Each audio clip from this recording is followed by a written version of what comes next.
Hello, in front of me I've got MITSUBISHI Outlander. In this video I'll show you where is the interior fuse box.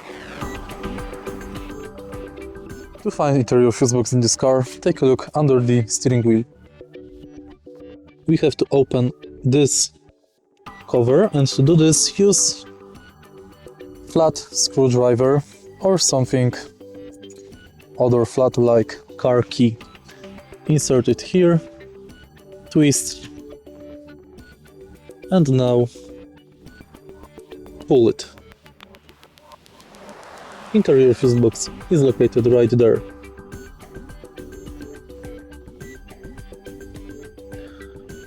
If you find the video helpful, please leave like, comment and subscribe.